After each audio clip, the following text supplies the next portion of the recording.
நண்பர்களுக்கு வணக்கம். எந்த ஒரு உசுரும் தனக்கு தாங்க முடியாத பிரச்சனைங்க வரும்போது எல்லார்கிட்டையும் மனசு விட்டு உதவி கேட்டு வந்து நிக்காது. இவன்கிட்ட கேட்கலாம்னு மனசுல படுறவங்கிட்ட மட்டும்தான் வந்து நிக்கும். அவனுக்கு தான் மனுஷனுக்கான தன்மையும் தகுதியும் இருக்குன்னு அர்த்தம். அப்படிப்பட்ட ஒரு மனுஷனை பத்தி தான் இந்த கதையில நம்ம பார்க்க போறோம். ஆஸ்பெஸ்டஸ வச்சு குடிசை மாதிரி போட்டிருந்த அந்த சின்னோண்டு வீட்டுக்கு முன்னால கிட்டத்தட்ட பாதி நரைச்சு போன தலையும் ஒல்லியான உடம்புமா இருந்த முத்துலட்சுமியோட பணம் இருந்துச்சு. வயசு அநேகமா ஒரு 50 இருக்கும். பந்தல், ஐஸ் பெட்டின்னு எதுவுமே இல்லை. காட்ரோஜாவும் செவந்தியும் கலந்து கட்டுன மாலை ஒண்ணு முழங்கால் வரைக்கும் நீளமா நல்லா மொத்தத்துல போட்டிருந்துச்சு. இளவு விசாரிக்க ஆளுங்க ஒருத்தரும் இல்லாம முத்துலட்சுமி கண்ணை மூடி கிடந்தா. தலைமாட்டுல கொத்தா வச்சிருந்த ஊதிபத்திங்க ஜம்முன்னு வாசனை புகைய பரவிக்கிட்டு இருந்துச்சு. இந்த தெருவு நல்லா நீள அகலமா இருந்தாலும் கடைசியில 40 அடி அகலத்துக்கு வாய்க்கா ஒண்ணு ஓடிக்கிட்டு இருக்கிறதுனால முட்டுச்சந்து மாதிரி ஆயிப்போச்சு. இந்த பக்கம் அந்த பக்கம் தாண்டி போக முடியாதுங்கிறதுனால ஆள் நடமாட்டம் எல்லாம் பெருசா எதுவும் இல்லாம எப்பவும் விரிச்சோன்னுதான் கிடக்கும். ஒரு காலத்துல இந்த தெருவுல அவ்வளவு மாடுங்க வளர்த்தாங்களாம். இந்த ஏரியா மொத்தத்துக்கும் இங்க இருந்துதான் பால் சப்ளை நடந்திருக்கும் போல இருக்கு. 15-16 வயசுல இந்த தெருவுக்குள்ள வாக்கப்பட்டு வந்த செங்கமல கிழவிதான் இந்த கதையெல்லாம் சொல்லும். இப்ப என்னடானா உயரமா ஒரே கட்டடத்துல 20-25 வீடுங்க, அங்கங்க பங்களா வீடுங்கன்னு தெருவே மாறி போச்சு. கதவை நல்லா இறுக்கி மூடிக்கிட்டு எல்லா பொம்பளைங்களும் உள்ளேயேதான் உட்கார்ந்துருக்குதுங்க. முத்துலட்சுமி செத்து போன செய்தி கூட அவங்களுக்கெல்லாம் சரியா போய் சேரலன்னா பாத்துக்கோங்க. மாறி மட்டும் முழங்கால கட்டிக்கிட்டு பீடி குடிச்சுக்கிட்டு குணத்தை விட்டு கொஞ்சம் தள்ளி உட்கார்ந்துருந்தான். முத்துலட்சுமி செத்து போச்சு, கொஞ்சம் வந்துட்டு போடான்னு ரத்தினம் தான் மாரிக்கு போன் பண்ணி கூப்பிட்டு இருந்தான். இந்தா புடி, இதுல பொருள் எல்லாம் இருக்கு, என்னென்ன செய்யணுமோ செஞ்சிரு, தூக்கிட்டு போறதுக்கு மட்டும் முனிசிபாலிட்டியில சொல்லியிருக்கேன். ரத்தினம் கொடுத்த சின்னோண்டு சாக்கு மூட்டைய மாறி வாங்கி பிரிச்சு பார்த்தா காட்டன் புடவை, தேங்காய், பழம், பூவு, வெத்தலை, மஞ்சத்தூள், மாலைன்னு தேவைப்படுற எல்லாமே இருந்துச்சு. வாய்க்கால்ல இருந்து தண்ணிய தூக்கிட்டு வந்து முத்துலட்சுமிய குளிப்பாட்டி விட்டுட்டு புது புடவைய உடம்புல சுத்தி மூஞ்சி பூரா மஞ்சளை பூசி பெரிய பொட்டு வச்சு வைக்கோல தரையில பரப்பி விட்டு படுக்க வச்சான். தெருவோட ஆரம்பத்துல ஒரு பெரிய காம்பவுண்டுக்குள்ள தோட்டத்தொரவோட அன்னகாமாட்சி அம்மன் கோவில் இருக்கும். கட்டுன காலத்துல இருந்து இன்னைக்கு வரைக்கும் அதே ஓடு போட்ட கோவில் தான். இடிச்சு கட்டலாம்னு பார்த்தப்ப ஒரு பொம்பளை மேல அம்மா இறங்கி எவனும் என் வீட்டு மேல கைய வைக்க கூடாதுன்னு அலறிச்சு. பயந்து போய் அதுக்கப்புறம் அப்படியே விட்டுட்டாங்க. தெருவோட முக்காவாசி தூரம் 2 பக்கமும் வரிசையா கட்டடம் தான். எல்லாத்தையும் தாண்டி போனீங்கன்னா அப்புறம் ஒரே கருவ முள்ளாத்தான் வண்டி கிடக்கும். அந்த முள்ளு மரத்தை எல்லாம் விளக்கிட்டு பார்த்தா பின்னால இடிஞ்சு போன ஓட்டு வீடுங்கள்லாம் மொத்த சவரா நின்னுகிட்டு இருக்கும். இங்க இருந்தவங்க எல்லாம் ஒவ்வொருத்தரா 5க்கும் 10க்கும் இந்த வீடுகளை வித்துட்டு போயிருக்காங்க. யாருக்கு வித்தாங்க, எங்க போனாங்கன்னு யாருக்கும் தெரியாது. திடீர்னு மூஞ்சி தெரியாத ஆளுங்களா வந்து கார்ல இறங்குவாங்க. மிஷினை வச்சு மண்டி கிடக்கிற புதரையெல்லாம் வலிச்சு விட்டு பூமி பூஜை போட்டு பெருசு பெருசா கட்டடம் கட்ட ஆரம்பிப்பாங்க. இங்க இருக்கிற ஒவ்வொரு கட்டிடமும் இப்படித்தான் வந்துச்சு. இன்னைக்கு வரைக்கும் எல்லாத்தையும் உட்கார்ந்த இடத்துல இருந்தே வேடிக்கை பார்த்துட்டு இருக்கிறது செங்கமல கிழவி மட்டும்தான். அதோட மவனுக்கு கலெக்டர் ஆபீஸ்ல வேலை. வீட்டுக்குள்ள மருமவளுக்கும் இதுக்கும் சுத்தமா ஆகாது. பொழுது அன்னைக்கும் திட்டிக்கிட்டே திண்ணையில தான் கிடக்கும் கிழவி. நான் பெத்த பிள்ளைய கைக்குள்ள போட்டுக்கிட்டு ஜங்கு ஜங்குன்னு குதிக்கிறான்னு மருமவளை இந்த வார்த்தைன்னு இல்லாம அவ்வளோ பேச்சு பேசும். தெருவுல ஒருத்தர் இதை தாண்டி போயிடக்கூடாது. கூப்பிட்டு வச்சு அவங்களோட வீட்டு கதையெல்லாம் விசாரிச்சு அதுக்கு தெரிஞ்ச ஊர் கதையெல்லாம் அவங்க கிட்ட சொல்லி போதும் போதும்னு ஆக்கி விட்டுரும். முள்ளு ஏரியாவையெல்லாம் தாண்டி போனா தெரு கடைசியில பீச்சாங்கை பக்கம்தான் முத்துலட்சுமி தங்கி இருந்த இடம். அதுக்கு எதிர்த்தாப்புல கொஞ்சம் தள்ளி பார்த்தீங்கன்னா பெரிய புங்கமரம் ஒண்ணு இருக்கும். அதை ஒட்டிதான் ரத்தினத்தோட வெல்டிங் பட்டறை இருக்கும். கிட்டத்தட்ட வாய்க்காக்கரை தான் அது. ரத்னம் இதே ஊர்ல பிறந்து வளர்ந்த ஆளுங்கிறதுனால கடைக்கு போர்டு விசிட்டிங் கார்டுன்னு எதுவுமே வச்சுக்கல. பழக்க வழக்கத்திலேயே ஏதாச்சும் ஒரு பெரிய ஆர்டர் வந்துகிட்டே இருந்துச்சு. 4 பேரை வேலைக்கு வச்சுக்கிட்டு பிரச்சனை இல்லாம ஓட்டிக்கிட்டு இருந்தான். எத்தனை மணிக்கு எங்க செத்து போச்சு அந்த அம்மா? முனிசிபாலிட்டியில அகலமான டேபிளுக்கு பின்னால உட்கார்ந்திருந்த ஆளு ரத்தினத்துக்கிட்ட கேட்டாரு. செத்து போன டைம் எல்லாம் கரெக்டா தெரியல சார். எப்பவும் காலையில நான் வர்றதுக்கு முன்னாடியே என்னோட பற்ற வாசல்ல தண்ணி தெளிச்சு கோலம் எல்லாம் போட்டு முடிச்சிரும். இன்னைக்கு கூட்டாம கொள்ளாம அப்படியே வீட்டு வாசல்ல உட்கார்ந்து இருக்கிற மாதிரி இருந்துச்சு. என்னடா கழுத்து தொங்குன மாதிரி தெரியுதேன்னு சந்தேகப்பட்டு பக்கத்துல போய் பார்த்தப்பதான் விஷயம் தெரிஞ்சது. கொஞ்சம் கஷ்டமாச்சே. அனாதை பணம்னா ரோட்டு ஓரத்துல எங்காச்சும் கிடக்கும். பப்ளிக் ஃபோன் பண்ணி சொன்னா வண்டி அனுப்பி தூக்கிட்டு போயிடுவோம். ஆனா இது வீட்டு வாசல்லையே செத்து கிடந்துச்சுன்னு சொல்றீங்களே. அனாதை பணம் லிஸ்ட்ல இதை சேர்க்க முடியாதே. முனிசிபாலிட்டி ஆளு தலைய சொரிஞ்சான். உசுறு இருக்கிற வரைக்கும் எங்கேயும் பிச்சை எடுக்கலையே தவிர இப்ப வரைக்கும் இதுவும் அனாதையாத்தான் சார் கிடக்குது. இந்த அம்மாவுக்குன்னு யாரும் கிடையாது. நீங்க சாதாரணமா சொல்லிட்டு போயிருவீங்க.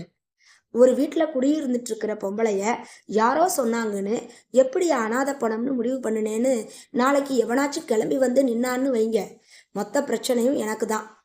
ரத்னம் பேசாம இருந்தான். அது ஒன்றும் வாடகை வீட்டுல எல்லாம் குடியிருக்கலன்னு சொல்லலாம்னு பார்த்தா அதை சொன்னா அதுல இருந்து வேற ஏதாச்சும் பிரச்சனையை இந்த ஆளு இழுத்துட்டு வருவானோன்னு தோணவும் பேசாம இருந்துட்டான். ஒண்ணு பண்ணுங்க, நம்ம ஏரியா ஸ்டேஷனுக்கு போய் இந்த விஷயத்த சொல்லுங்க. அவங்க கேஸ் எதுவும் ஃபைல் பண்றதுன்னா பண்ணிட்டு நம்ம ஆஃபீஸுக்கு தகவல் கொடுக்கட்டும். அதுக்கப்புறம் என்னென்ன பண்ணணுமோ அதையெல்லாம் பண்ணிக்கலாம். எனக்கும் ரிஸ்க் கம்மியா இருக்கும் பாருங்க. அதெல்லாம் பெரிய வேலையா இழுத்துக்கிட்டே போகுமே சார். ரத்னம் கவலையோட கேட்டத அந்த ஆளு கண்டுக்கவே இல்லை. இவனை அப்படியே விட்டுட்டு அங்க வந்திருந்த மத்தவங்க கிட்ட பேச ஆரம்பிச்சுட்டான். ரத்னம் எழுந்திருச்சு யோசிச்சுக்கிட்டே வெளியே வந்தான். போனை எடுத்து அவனுக்கு தெரிஞ்ச ஒரு ஆளோட நம்பரை போட்டான். பிச்சைன்னு பேரு. இந்த ஏரியாவுல ஏற்கனவே கவுன்சிலரா இருந்த ஆளு. சும்மா ஏதாச்சும் காரணம் சொல்லணும்னு சொல்லுவானுங்க ரத்னம். இதுல எல்லாம் அவங்களுக்கு எந்த பிரச்சனையும் வரப்போறது இல்ல. காசுக்கு அடி போடுறதுக்கு தான் இவ்வளவு பில்டப் பண்ணியிருப்பா அவ. உன்னை யார் அங்க நேர்ல கிளம்பி போக சொன்னது? பணத்தை தூக்கி ரோட்ல போட்டுட்டு பப்ளிக் பூத்துல இருந்து போன் பண்ண வேண்டியது தானே நீ? ஐயோ, இத்தனை வருஷமா அந்த அம்மா நம்ம கண்ணு முன்னாலே இருந்திருக்குனே, அத போய் ரோட்ல தூக்கி போட்டு தொல்லை இல்லாம வேலை முடிஞ்சிருக்கும்லப்பா, அதுக்காக சொன்னேன். பாவ புண்ணியம் எல்லாம் பார்த்துக்கிட்டு இருந்தா இப்படிதான் சிக்கல்ல வரும். நானே ஒரு வண்டியை வச்சு காட்டுக்கு அனுப்பி விட்டுறலாம்னு தானே பார்த்தேன். வெட்டியாங்கிட்ட விசாரிச்சப்ப அவன் தான் சொன்னான், யாரு என்னன்னு தெரியாத ஆளுன்னா முனிசிபாலிட்டி மூலமா வந்தாதான் கரெக்டா இருக்கும்னு. சரி சரி, அந்த ஆளு எவ்வளவு எதிர்பார்க்கறான் என்னன்னு பியூன் எவனையாச்சும் கூப்பிட்டு விசாரி, தெரிஞ்சிடும். கொடுத்துட்டா எல்லாத்தையும் அவனே பாத்துக்குவான். பிச்சை சொன்ன மாதிரியே பியூனை கூப்பிட்டு விசாரிச்சு பணத்தை கொடுத்துட்டு கிளம்புனா ரத்னம். ரத்னம் இளம் ரத்தமா இருந்தப்பவே இந்த தெருவுல வெல்டிங் பட்டறைய போட்டு உட்கார்ந்துட்டான். ஏற்கனவே சொன்ன மாதிரி அப்ப இங்க இருந்ததெல்லாம் சாதாரண வீடுங்கதான். ஒரு நாள் 6-7 வயசு பையன் ஒருத்தனை கையில புடிச்சுக்கிட்டு ஒரு மூட்டை துணியோட இந்த தெருவுக்குள்ள வந்தா முத்துலட்சுமி. ரொம்ப சின்ன வயசுலேயே கல்யாணம் பண்ணிக்கிட்டா போல இருக்கு. பாவம். கண்ணில் பட்ட பொம்பளைங்க கிட்ட எல்லாம் வீட்டு வேலை இருந்தா கொடுங்க, வீட்டு வேலை இருந்தா கொடுங்கன்னு கெஞ்சிக்கிட்டே வந்தா. அவளோட மகன் குமாரு அப்பாவியா வேடிக்கை பார்த்துக்கிட்டு கூடவே வந்தான். தெருவுல இருந்த பொம்பளைங்கல்ல வேலைக்கு போற ஆளுங்கெல்லாம் யாரும் பெருசா இல்ல. அவங்களுக்கு வீட்டு வேலை ஒண்ணுதான் வேலையாவே இருந்துச்சு. அதையும் இவகிட்ட தூக்கி கொடுத்துட்டு மாமியாக்காரி கிட்ட யாரு வாங்கி கட்டுறதுன்னு வேலையெல்லாம் எதுவும் இல்லைன்னு கைய விரிச்சாங்க எல்லாரும். வெளியூர்ல செட்டில் ஆயிட்ட ஒருத்தரோட வீட்டு திண்ண ஒண்ணு வசதியா முத்துலட்சுமிக்கு கிடைச்சிச்சு. 2 பேரும் அங்கேயே தங்கிக்க ஆரம்பிச்சாங்க. பிள்ளையோட இருக்கிறதுனால தெருவுல இருக்கிறவங்களுக்கு மனசு கேட்கல. ஒருத்தர் மாத்தி ஒருத்தர் வேலைக்கு சோத்த போட்டு கொடுத்தாங்க. வீட்டுல கட்டாம வச்சிருந்த சேலைகளையும் பிள்ளைங்களுக்கு பத்தாம போய் போடாம வச்சிருந்த நல்ல சட்டைகளையும் கொடுத்தாங்க. அனுசரணையோட அவங்க கொடுத்தாலும் வேலை வெட்டி ஏதும் செய்யாம கை நீட்டுறதுக்கு முத்துலட்சுமிக்கு என்னமோ மாதிரி இருந்துச்சு. வேணாம்னு சொல்லவும் முடியாத நிலைமை. என்ன பண்ணுவா அவ? வாங்கிக்கிட்ட. விடிஞ்சதும் அரை வெளிச்சமா இருக்கும் போதே அவசர அவசரமா வாய்க்காலுக்கு போய் குளிச்சு முடிச்சு புடவையெல்லாம் துவைச்சிருவா. அப்படியே வாய்க்கா ஓரமா இருக்கிற செடி ஒடிங்க மேலேயே துணிகளை காய போட்டுட்டு வந்துருவா. நாள் பூரா தெருவுலேயே கிடக்குற குமார என்ன ஏதுன்னு கேட்காம அவ இஷ்டத்துக்கு விளையாட விட்டுட்டு சாயந்தரமா இழுத்துட்டு போய் தண்ணியில முக்கி எடுப்பா. கத்த முடியாம மூச்சு திணறி தட்டு தடுமாறி தப்பிச்சு கரைக்கு ஓடி வருவான் அவன். துணிக்கு போட்ட சவக்காரத்தையே அவனுக்கும் போட்டு அலசி விட்டுருவான். இவ்வளவு நேரம் வெயில் அடிச்சும் எப்படிமா தண்ணி ஜில்லுன்னு இருக்குன்னு குழப்பத்தோட கேட்பான். காலையில தாண்டா வெது வெதுன்னு இருக்கும், சாயங்காலம் அப்படித்தான் ஜில்லுன்னு இருக்கும்னு புரியாத விளக்கம் ஒண்ணு கொடுப்பா. தெருவுக்கு வந்து ஒரு வாரம் கழிச்சு ரத்தனத்துக்கிட்ட வந்து நின்னா முத்தொழிச்சு.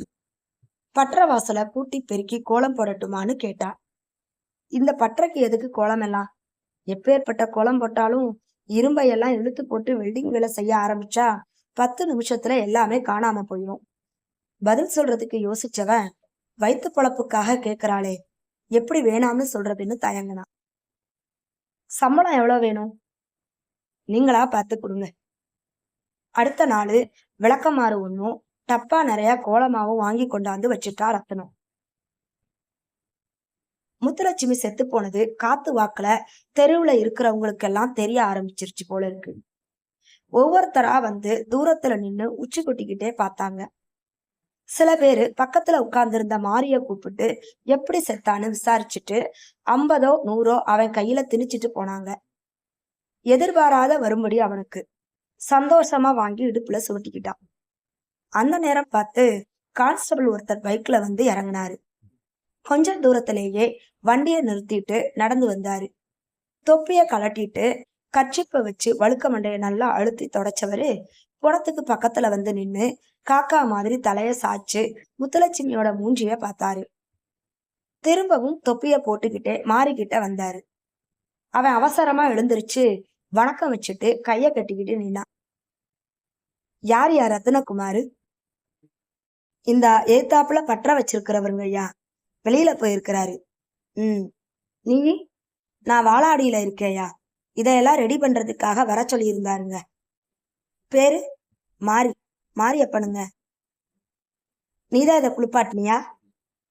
ஆமாங்க. உடம்புல எங்காச்சும் காயம் கீயம் இருந்துச்சா? நல்லா யோசிச்சு சொல்லு. அப்படியெல்லாம் எதுவும் இல்லைங்க. உன் அட்ரஸ சொல்லு. அட்ரஸ் எல்லாம் கேட்கவும் அவனுக்கு சின்னதா பயம் வந்தாலும் வேற வழி இல்லாம சொன்னான். பேண்ட் பாக்கெட்ல இருந்து சின்ன நோட்டு ஒன்ன எடுத்து எல்லாத்தையும் கிறுக்களா எழுதிக்கிட்டு ரத்தனத்தோட பற்றைய பார்த்து போனாரு.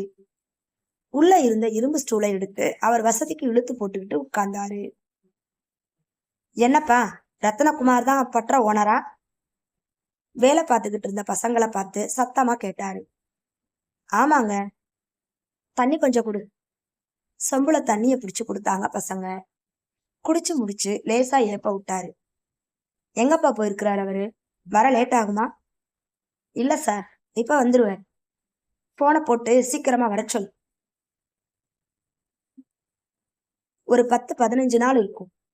திரும்பவும் பற்ற வாசலுக்கு வந்து ரத்தனத்துக்கு முன்னால நின்னா முத்துலட்சுமி. தெருவுல இருக்கிறவங்க கிட்ட சும்மாவே சோறு வாங்கி சாப்பிடுறதுக்கு ஒரு மாதிரியா இருக்கு. யாரும் வேலையும் கொடுக்க மாட்டாங்க. கொஞ்சம் உதவி பண்ணீங்கன்னா நல்லா இருக்கும். சொந்தமா உழைச்சு சாப்பிட்டுக்குவேன். மொட்டையா உதவின்னு கேட்கவும் அவனுக்கு ஒண்ணும் புரியல. பணம் காசு எதுவும் கேட்கிறாளோ? இந்த தெருவுலையும் அக்கம் பக்கத்து தெருவுகள்லையும் துணி தேய்க்கிறதுக்கு ஆள் இல்லாம இருக்கு. எங்க இருந்தோ வந்து வாங்கிட்டு போறாங்க. அந்த வேலைய நான் பண்ணுனா கொஞ்சம் காசு வரும்னு பாக்குறேன். அதான். ஓஹோ. யோசிச்சுக்கிட்டே மெதுவா எழுந்திருச்சு உள்ள போனான். மிச்சம் மீதி கிடக்குற இரும்பு கம்பிங்க, செவத்தோரமா சாஞ்சு கிடக்குற தகரம்னு எல்லாத்தையும் நவுத்தி நவுத்தி பார்த்துட்டு வெளியில வந்தான். என்கிட்ட இருக்கிற பொருளுங்கெல்லாம் வச்சு டேபிள் மாதிரி பண்ணித்தரேன். இஸ்திரி பெட்டி மத்த பொருள் எல்லாம் வாங்கணுமே, அதுக்கு என்ன பண்ணுவ? அவ பதில் எதுவும் சொல்லாம நெளிஞ்சுக்கிட்டே நின்னான். அப்பத்தான் அவனுக்கு வரைச்சது. மொத்தமா எல்லாத்துக்கும் சேர்த்துத்தான் நம்ம கிட்ட உதவி கேட்கிறா போல இருக்கு. சரி, பித்தளை இஸ்திரி பெட்டி ஒண்ணு, டேபிளுக்கு மேல பந்தல் மாதிரி போட்டுக்கிறதுக்கு பெரிய பிளாஸ்டிக் ஷீட்டு, பேட்டரி லைட் எல்லாம் வாங்கி தரேன். தினமும் வர்ற காசுல கொஞ்சம் கொஞ்சமா திருப்பி கொடுத்துரு.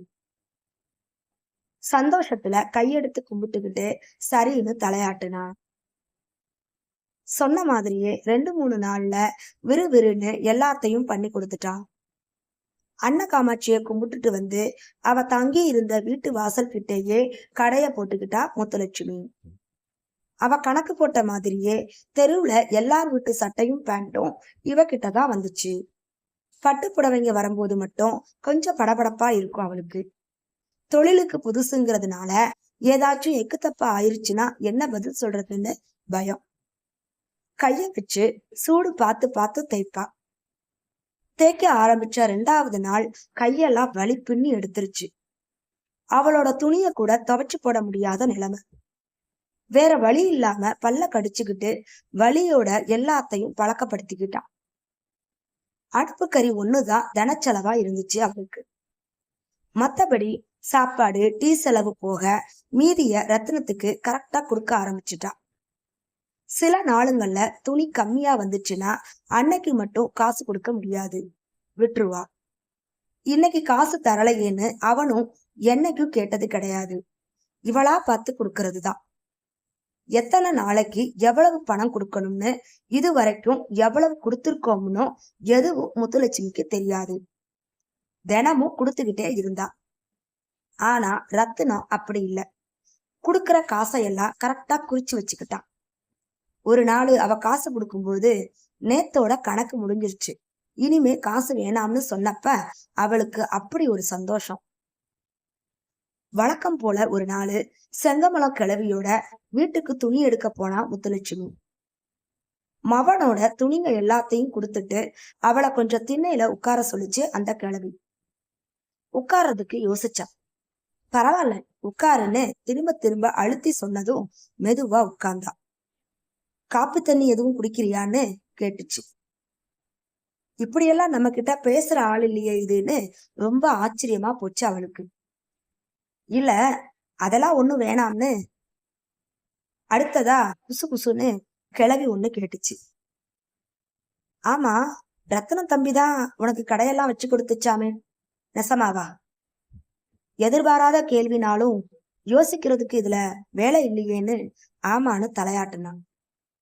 நானும் இவ்வளவு நாளா இதே திண்ணையில தான் கிடக்குறேன், தெரியல பாரேன். இப்பதான் அரசல் பரசலா என் காதுக்கு செய்தி வந்துச்சு. ரத்தனம் எதுவும் சொந்தமா உனக்கு?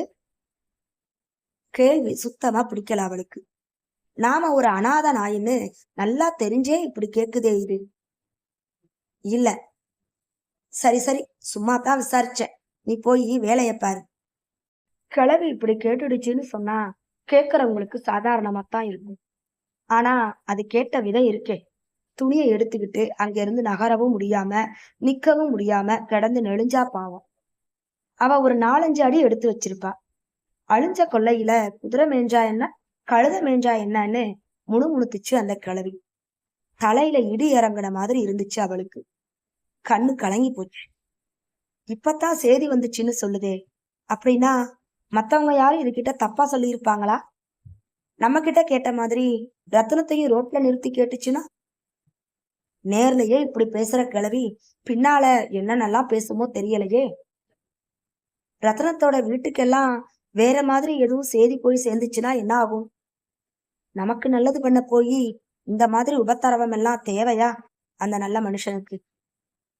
உள்ளூர ஏகப்பட்ட கேள்வி, பயம், குழப்பம்னு எல்லாம் ஒண்ணு சேர்ந்துக்கிடுச்சு.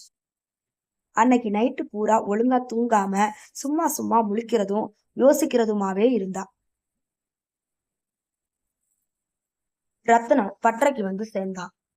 கான்ஸ்டபிளுக்கு அவசரமா ஒரு வணக்கத்தை வச்சான். என்னப்பா, முனிசிபாலிட்டியில இருந்து போன் பண்ணாங்க, நீதான் இந்த அம்மா செத்து போனதை பார்த்துட்டு சொன்னியா? ஆமா சார். எவ்வளவு நேரமா வெயிட் பண்ணிட்டு இருக்கேன் உனக்காக. சின்ன வேலை ஒண்ணு இருந்துச்சு சார், அதான். எவ்வளவு நாளா இங்க இருக்குது இந்த பொம்பளை? முத்துலட்சுமி இங்க வந்தது உழைச்சதுன்னு எல்லா விவரத்தையும் கான்ஸ்டபிள் கிட்ட சொன்னான். வீட்டுக்குள்ள கொஞ்சம் பார்க்கணுமே, கூட வர்றியா? 2 பேரும் உள்ள போனாங்க. நுழைஞ்சதும் நேரா ஒரு போட்டோ தொங்கிட்டு இருந்துச்சு. முத்துலட்சுமியும் 18 வயசு குமாரும் குளுமாய் கோயில் திருவிழா சந்தையில எடுத்துக்கிட்ட படம். இவன் தான் பையனா? ஆமா சார். எப்படி செத்தா? முதுகு ஒடிய வேலை பார்த்து வேளா வேலைக்கு அவனுக்கு சோறாக்கி போட்டுச்சே தவிர மத்த நேரத்துல அவன் எங்க போறான் என்ன பண்றான்னு பார்க்காம விட்டுடுச்சு சார்.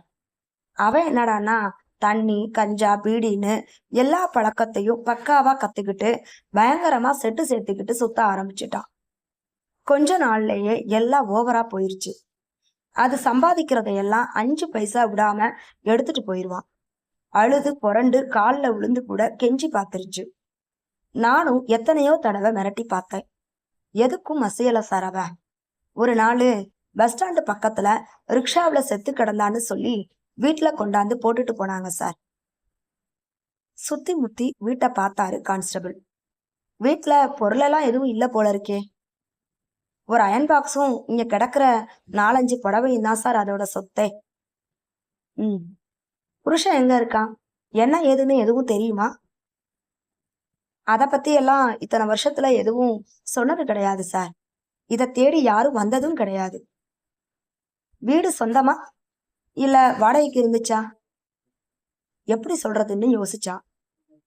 இல்லைங்க, தங்குறதுக்கு இடம் இல்லைன்னு அதுவாவே இந்த இடத்த ரெடி பண்ணிக்கிடுச்சு. ஓ, புறம்போக்கு இடமா? கரையோரமா இருக்கிறதுனால பிடபிள்யூ இடமா கூட இருக்கலாம் சார்.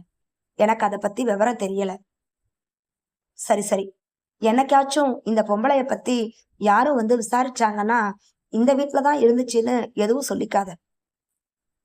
வந்த காலத்துல இருந்து ரோட்டோரமா தான் படுத்து கிடந்துச்சுன்னு சொல்லு. அதே மாதிரி இந்த இடம் விஷயமா வேற யார்கிட்டையும் நீயா போய் எதுவும் விசாரிக்க வேணாம். கான்ஸ்டபிள் சொன்னதுல ஏதோ ஒரு அர்த்தம் இருந்தது லேசா புரிஞ்சிச்சு ரத்தனத்துக்கு. திரும்பவும் அந்த நோட்டை எடுத்து ஏதோ கிறுக்கிக்கிட்டு வெளியில வந்தாரு. ரத்தனமும் பின்னாலேயே வெளியில வந்தா. நோட்டுக்கு நடுவுல 4ஆ மடிச்சு வச்சிருந்த பேப்பர் ஒண்ணு எடுத்தாரு. இந்தா, இதுல ஒரு கையெழுத்து போடு. இது எதுக்கு சார்? எல்லா ஃபார்மாலிட்டிக்கு தாயா. நான் வந்து செக் பண்ணதுக்கும் அனாதை பணம் தான்றதுக்கும் ஸ்டேஷன்ல சாட்சி வேணாமா? அவர் காட்டின இடத்துல கையெழுத்து போட்டான். அப்ப கிளம்பட்டுமா? சரி சார். நோட்டை பேண்ட் பாக்கெட்டுக்குள்ள திணிச்சுக்கிட்டு சாதாரண நடைய விட ரொம்ப மெதுவா நடந்து போனாரு. நடுவுல ஒரு தடவை ரத்தனத்தை திரும்பி பார்த்தாரு. அவர் பைக்கு கிட்ட போனதுக்கு அப்புறம் ரத்தனம் வேட்டிய மடிச்சு கட்டிக்கிட்டே பட்டறைக்குள்ள வந்துட்டான். பொறுமையா சட்டைய கலட்டி ஆணியில மாட்டிட்டு திரும்பினான். மாறி பக்கத்துல வந்து நின்னான். என்ன மாறி? அந்த போலீஸ்கார் உங்ககிட்ட ஏதாச்சும் வாங்கிட்டு வர சொன்னாருன்னு. ஏதாச்சுமா? அவ்வளவு மெதுவா அந்த ஆளு நடந்து போனதுக்கு அப்பத்தான் காரணம் உரைச்சிச்சு அவனுக்கு. ஆணியில மாட்டின சட்டையை எடுத்து பாக்கெட்ல இருந்து 2 100 ரூபாய் நோட்டுகளை எடுத்து மார்கிட்ட கொடுத்தான். என்னன்னு இது? 200 ரூபாய் கொடுக்குற? ஏதாச்சும்னு சொன்னாருன்னு. ஏன் 200 ரூபாய் காசா தெரியலையா? போதும் போதும் போ. சும்மா கடமைக்காக 2 கேள்வி கேட்டுட்டு போற ஆளுக்கு இதுவே அதிகம். பணத்தை தூக்குறவனுக்காச்சும் சேர்த்து கொடுக்கலாம். மாறி தயங்கிக்கிட்டே அங்கிருந்து போனான். உள்ள மறைஞ்ச மாதிரி நின்னுக்கிட்டு ஜன்னல் இடுக்கு வழியா கான்ஸ்டபிளையும் மாரியையும் பாத்துக்கிட்டு இருந்தான் ரத்னம். அந்த ஆளு ஏதோ கடுப்பா பேசுறதும் மாறி பேசாம கைய கட்டிக்கிட்டு நிக்கிறதும் தெரிஞ்சிச்சு. கடைசியில மாறி தலைய குனிஞ்சுக்கிட்டே அவன் இடத்திலேயே போய் உட்காந்துக்கிட்டான். கான்ஸ்டபிள் பட்டறைய பார்த்து நடந்து வர ஆரம்பிச்சாரு. யோசிச்சா ரத்னம். மணி, நான் பாத்ரூமுக்கு போறேன். எப்படியாச்சும் அந்த ஆளை சமாளிச்சு அனுப்பி விடப்பாரு. ரொம்ப பேசுனா உட்காரவை. முத்துலட்சுமிக்கு யார்கிட்ட சொல்லி புலம்புறதுன்னு தெரியல. இந்த காதுல வாங்கி அந்த காதுல விட்டுட்டு போற மாதிரி விஷயமாவும் இல்ல. நேரா கோயிலுக்கு போய் அம்மனை பார்த்துக்கிட்டே கொஞ்ச நேரம் அழுதுகிட்டு இருந்தா. ரத்னத்துக்கிட்டேயே இந்த விஷயத்த பேசிட்டா பரவாயில்லன்னு மனசுல பட்டுச்சு. என்னது, வேற ஏரியாவுக்கு போறியா? ஏன், யாராச்சும் காலி பண்ண சொன்னாங்களா? என்ன பிரச்சனை இங்க? வெல்டிங் வச்சுக்கிட்டே புரியாம கேட்டா ரத்னன். இல்ல, அப்படியெல்லாம் எந்த பிரச்சனையும் இல்ல. அப்புறம் எதுக்கு திடீர்னு வேற ஏரியா போறேங்கிற? புரியல எனக்கு. கொஞ்ச நேரம் பேசாம நின்னா. சொல்லு, போகணும்னா ஏதாச்சும் காரணம் இருக்கணும்ல. அது அந்த அம்மா வேலைய நிறுத்திட்டு நிமிர்ந்து பார்த்தான். அதான் அந்த செங்கமலம் ஒரு மாதிரியா பேசுது. கேட்க கஷ்டமா இருக்கு. கண்ண தொடச்சுக்கிட்டு விஷயத்த சொன்னான். அப்படி என்னத்த தப்பா விசாரிச்சிருச்சு? நான் தான் உதவி பண்ணேனா, சொந்தக்காரனான்னு 2 கேள்வி கேட்டிருக்கு. ஆமா, இல்லன்னு சொல்லிட்டு நம்ம வேலைய பார்க்கறத விட்டுட்டு, எதுக்கு தேவையில்லாம அத போய் பெருசு பண்ணிக்கிட்டு இருக்க? இல்ல, அது சாதாரணமா கேட்கல. அந்த கிழவி எப்படியோ கேட்டுட்டு போய் தொலையட்டும். அதனால என்ன பிரச்சனை இப்ப? காவடி பாரம் சுமக்கிறவனுக்கு தான் தெரியும். வேடிக்கை பார்க்குறவனுக்கு என்ன? நம்ம வாழ்க்கைய மனசாட்சியோட நாம ஒழுங்கா பார்த்துக்கிட்டா போதும். யார் என்ன சொன்னாலும் கவலைப்பட வேண்டியதில்ல. போ, போய் வேலைய பாரு. அதுக்கு மேல என்ன சொல்றதுன்னு முத்துலட்சுமிக்கு தெரியல. அவ இப்படி முடிச்சு விட்ட மாதிரி பேசுனதுக்கு அப்புறம் திரும்ப திரும்ப அதையே இழுத்துக்கிட்டு இருக்கிறதுக்கு ஒரு மாதிரி இருந்துச்சு. மெதுவா அங்கிருந்து போயிட்டா. முத்துலட்சுமியோட வாயை மூடுறதுக்காக ரத்னா அப்படி சொல்லிட்டானே தவிர, அவ சொல்லும்போது அவனுக்கும் சுருக்குன்னு தான் இருந்துச்சு. போய் அந்த கிளவிய 4 வாங்கிட்டு வரலாம்னு தோணுச்சு. ரோட்ல நின்று பிரச்சனை பண்ணி இல்லாத விஷயத்த நாமளே தண்டோரா போட்டு ஊரு பூரா பேசிக்கிற மாதிரி பண்ணிட்டோம்னா என்ன பண்றதுன்னு பேசாம இருந்துட்டான். தெருவுல இருக்கிற மற்ற பிள்ளைங்களை பார்த்துட்டு குமாரையும் படிக்க வைக்கணும்னு ஆசைப்பட்டா முத்துலட்சுமி.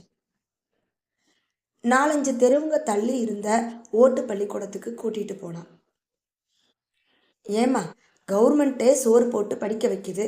அப்படியும் காலகாலத்தில் கொண்டு வந்து சேர்த்து விடாம இப்படி வயசு தாண்டி போய் இஷ்டத்துக்கு கூட்டிட்டு வந்தா என்னம்மா அர்த்தம்? ஆனா அவன் நான் தெரிஞ்சாலாவது வயசுக்கு தகுந்த மாதிரி எதுலையாச்சும் போட்டு விட்டுருவேன். இவனை நான் எந்த கிளாஸ்லன்னு போடுறது சொல்லு?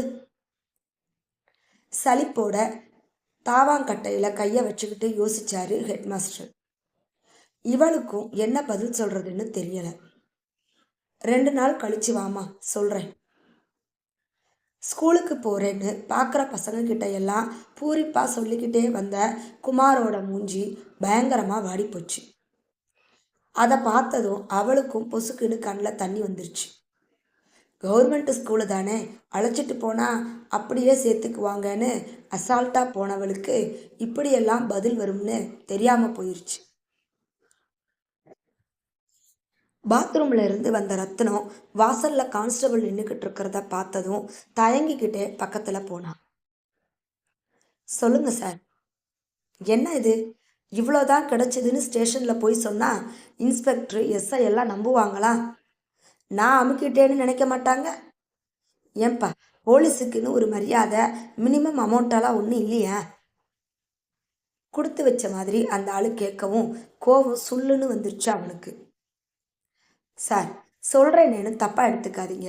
மனுஷங்க உசுரோட இருக்கிற வரைக்கும் எல்லா வழியிலையும் வருமானம் பார்க்குறீங்க. போய் சேர்ந்ததுக்கு அப்புறமும் எப்படி சார் இப்படியெல்லாம் கேட்க முடியுது உங்களால்? ஹலோ, என்ன? பயங்கரமாக முறைச்சாரு கான்ஸ்டபிள். என் பாக்கெட்டில் இருந்து காசு எடுத்து கொடுக்குற கடுப்பில் பேசுகிறேன்னு நினைக்காதீங்க. உண்மையிலேயே வேதனையில் தான் சார் சொல்கிறேன். அடுத்த வேளை சோத்துக்கே வழி இல்லாமல் இந்த ஊருக்கு வந்த பொம்பளை இது. யார்கிட்டையும் சோத்துக்கு கையேந்தி நிற்கக்கூடாதுன்னு கடைசி வரைக்கும் உழைச்சி சாப்பிட்டுட்டு உசுர விட்டுருக்கு. செத்ததுக்கு அப்புறம் நமக்கு இப்படியெல்லாம் செலவு வரும்னு தெரிஞ்சிருந்தா அதுக்கும் சேர்த்தே சம்பாதிச்சு வச்சுட்டு போயிருக்கும்.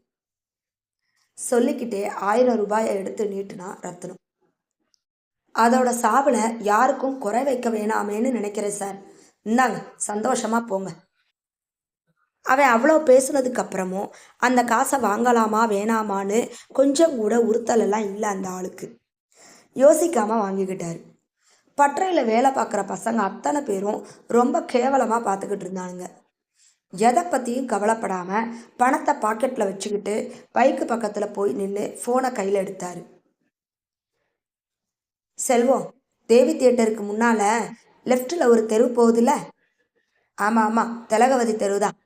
அதில் கடைசியில் கரையை ஒட்டி ஆஸ்பெஸ்டாஸ் ஷீட்டு போட்டு ரூம் ஒன்று இருக்குது.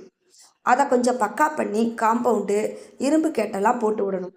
ஃப்ரீயாக இருக்கும்போது வந்து பார்த்துட்டு என்ன செலவாகும் என்னன்னு சொல்லு. பேசி முடித்து ஃபோனை வைத்து விட்டு சென்றார் கான்ஸ்டபிள்.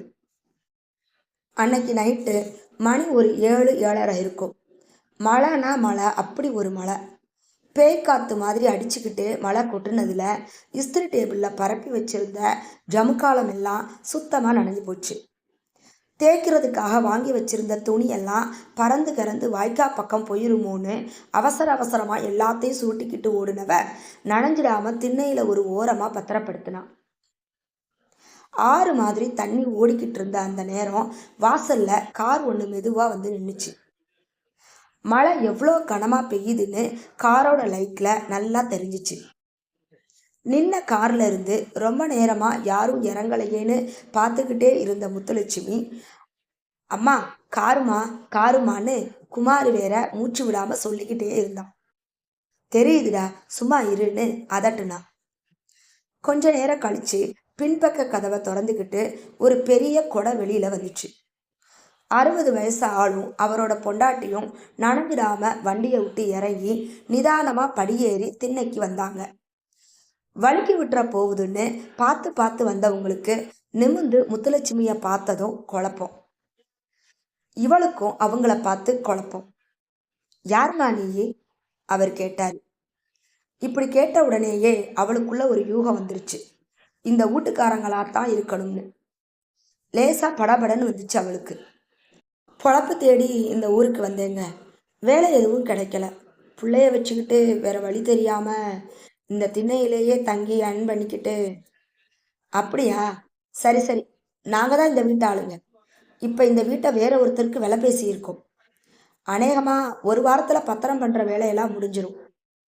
அதுக்கப்புறம் 2 மாசம் இங்க இருந்துட்டு தான் காலி பண்ணுவோம். நாங்க இருக்கிற வரைக்கும் தாராளமா இருந்துக்கோ, ஒன்றும் பிரச்சனை இல்லை. இருந்துக்கிட்டே வேற ஒரு இடம் பார்த்துக்கிட்டேன்னா உனக்கு நல்லது. ஏன்னா வர்றவங்க வீட்டை எப்படி இடிப்பாங்க, என்ன சொல்லுவாங்கன்னு தெரியாது இல்லையா? சொல்லிட்டு குமார பார்த்தாரு. உன் பையனா? ஆமாங்க. பேர் என்னடா? அவ சேலைக்கு பின்னால ஒளிஞ்சுக்கிட்டு எட்டி பார்த்த மாதிரியே மெல்லிசா குமாருன்னா. சத்தமா சொல்ல சொல்லி முத்துலட்சுமி குரல் கொடுத்ததும் இன்னொரு தடவை கொஞ்சம் சத்தமா பேர சொன்னான்.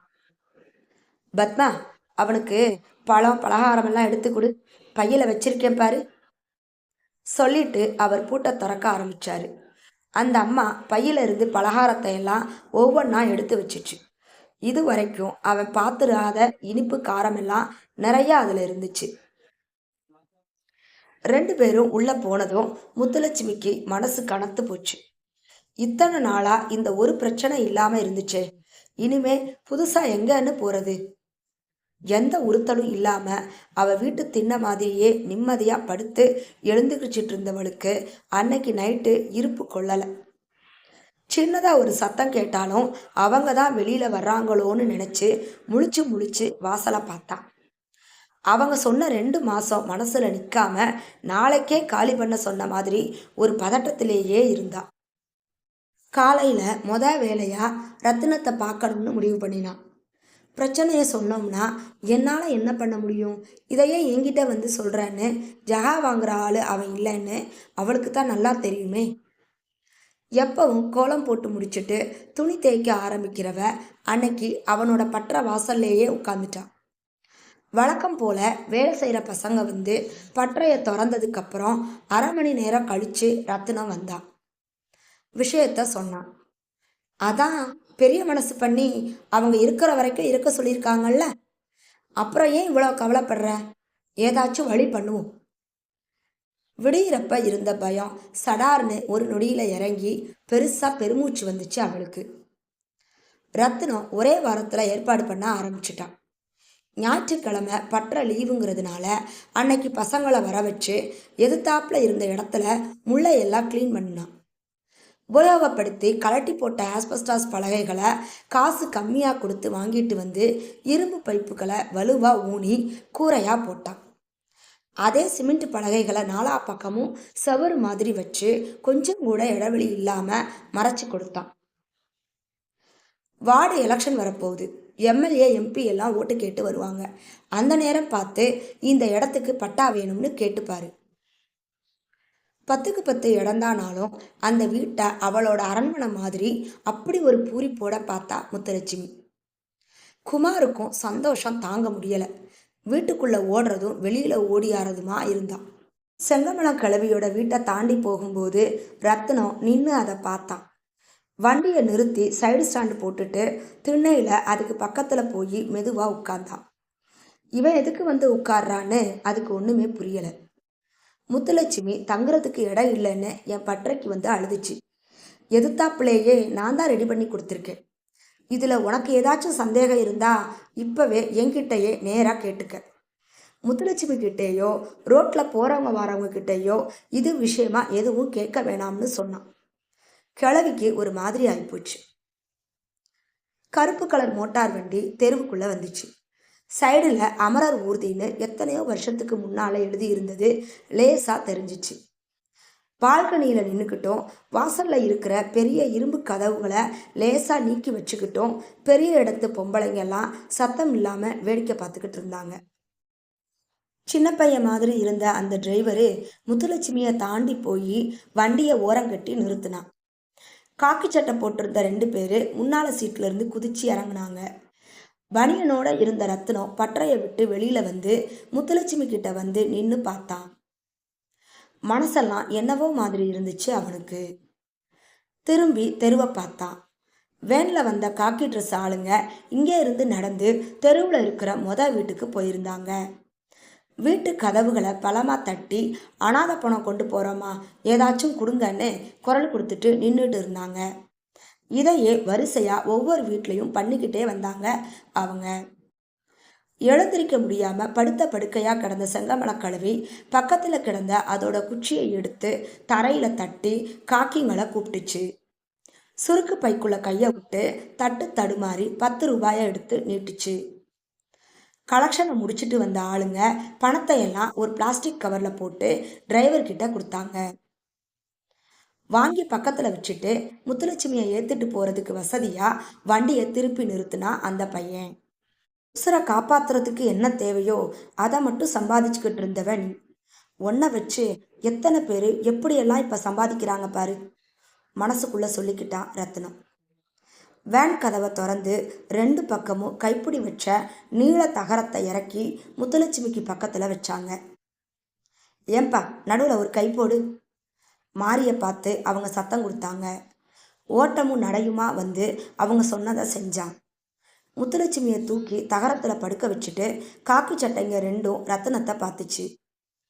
ரத்தினம் பசங்களை பார்த்து கண்ணாலேயே ஜாட காட்டுனான். அவன் கொடுத்து வச்சிருந்த பணத்தை எடுத்து ஆளுக்கு 500 ரூபாயா 3 பேருக்கும் கொடுத்தான் ஒரு பையன். திருப்தியா வாங்கிக்கிட்டு முத்துலட்சுமியை தூக்கி உள்ள தள்ளி கதவை அடைச்சு சாத்துனாங்க. வண்டி கிளம்புச்சு. எந்த ஒரு உசுரும் தனக்கு தாங்க முடியாத பிரச்சனைங்க வரும்போது எல்லார்கிட்டையும் மனசு விட்டு உதவி கேட்டு வந்து நிற்காது. இவங்கிட்ட கேட்கலாம்னு மனசுல படுறவங்கிட்ட மட்டும்தான் வந்து நிற்கும். அவனுக்குத்தான் மனுஷனுக்கான தன்மையும் தகுதியும் இருக்குன்னு அர்த்தம். எங்கே இருந்தோ வந்து அப்படி ஒரு தகுதியை எனக்கு கொடுத்துட்டு போறா இவ. இந்த தகுதி எப்பவும் எனக்குள்ள உசுரோட இருந்துக்கிட்டே இருக்கணும். மேலே இருந்து என் புத்தி மாறிடாம என்னை நீ பார்த்துக்கணும்னு மனசுக்குள்ள அவளை பார்த்து வேண்டிக்கிட்டான். வண்டி அந்த தெருவை விட்டு போனதுக்கு அப்புறமும் அதே திசையை பார்த்து அப்படியே நின்றுக்கிட்டு இருந்தான் ரத்னம். அந்த நேரம் அவனோட ஃபோன் அடிச்சிச்சு. புதுசா ஏதோ ஒரு நம்பரு. பேச மனசு இல்லாம பசங்க கிட்ட கொடுத்தான். கொஞ்சம் தள்ளி போய் சத்தம் இல்லாம பேசின பையன் ரத்னத்துக்கிட்ட திரும்ப வந்தான். அண்ணன் சுடுகாட்டுல இருந்து வெட்டியான் பேசுறாப்ல. அந்த ஆளுக்கும் சேர்த்து காசு கொடுத்து விட்டுருக்கீங்களான்னு கேட்குறாப்ல. ஐயோ ஞாபகம் இல்லாம போச்சு பாரு, போ வண்டியை எடுத்துக்கிட்டு சீக்கிரமா போய் கொடுத்துட்டு வந்துருன்னு சொல்லிக்கிட்டே பணத்தை எடுத்து கொடுக்கறதுக்காக பட்டறைக்குள்ள போனான் ரத்னம்.